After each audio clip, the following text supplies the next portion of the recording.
नमस्कार दोस्तों, कैसे हैं आप। साथियों, हम सभी जानते हैं कि रावण बहुत अधिक शक्तिशाली और बलवान योद्धा था, परंतु इसके साथ ही वह बहुत ही अधिक महत्वाकांक्षी भी था। वह त्रिलोक विजयी बनना चाहता था। इस इच्छा के चलते रावण ने एक बार स्वर्ग पर विजय पाने के लिए देवराज इंद्र, जो कि स्वर्ग के राजा थे, उनसे युद्ध करने चला गया। तब इंद्र ने युद्ध में रावण को पराजित कर दिया और उसे फिर बंदी बना लिया। रावण का सबसे बड़ा पुत्र मेघनाद, जो कि बहुत ही शक्तिशाली था, जब उसे इस बात का पता चला कि इंद्र ने ऐसा किया है, तो मेघनाद ने जाकर इंद्र से युद्ध किया और युद्ध में मेघनाद ने इंद्र को पराजित कर दिया। उसके बाद मेघनाद देवराज इंद्र को बंदी बनाकर लंका ले आया। फिर एक दिन रावण और मेघनाद ने इंद्र के वध करने की योजना बनाई। जब भगवान ब्रह्मा जी को इसका आभास हुआ, तब ब्रह्मा जी मेघनाद के पास आए और उसे देवराज इंद्र को छोड़ देने का कहा। मेघनाद जब इसके लिए राजी नहीं हुआ, तब ब्रह्मा जी ने उसे इंद्र को छोड़ देने के बदले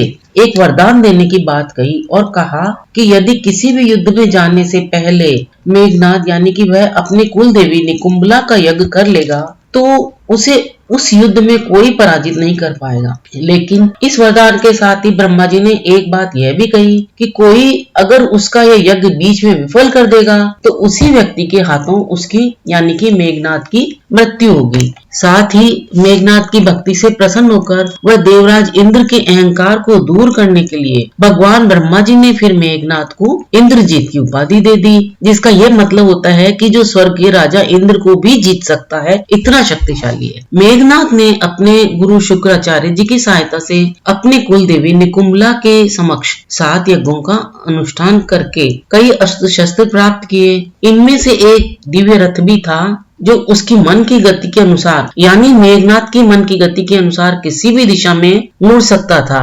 उसके अन्य कई सर्वोच्च अस्त्र जैसे ब्रह्मास्त्र, नारायणास्त्र व पशुपात भी थे, जो उसे प्राप्त हुए। एक अक्षय तरकश व दिव्य धनुष भी उसे प्राप्त हुआ, जिसके बाण कभी भी समाप्त नहीं होते थे। इन सब अस्त्रों को प्राप्त करके मेघनाद अत्यंत शक्तिशाली हो गया।